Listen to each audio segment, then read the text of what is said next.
In this video, I'm going to show you how you can add or link your Google Calendar to ClickUp.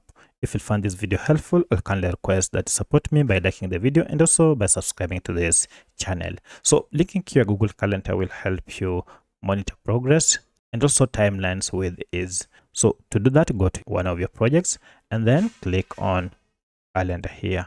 Now under this, go to Customize here and then Sync with Calendar.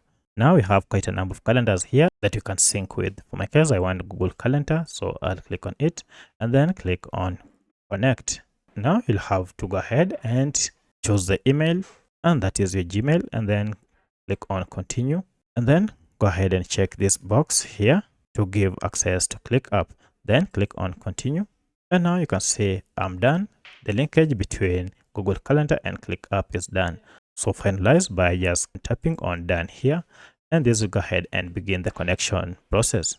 Now you can see the connection is done. So that's how you can link your Google Calendar with ClickUp. If you have any other question, kindly let me know in the comment section. Otherwise, thanks for watching and let's meet in the next video.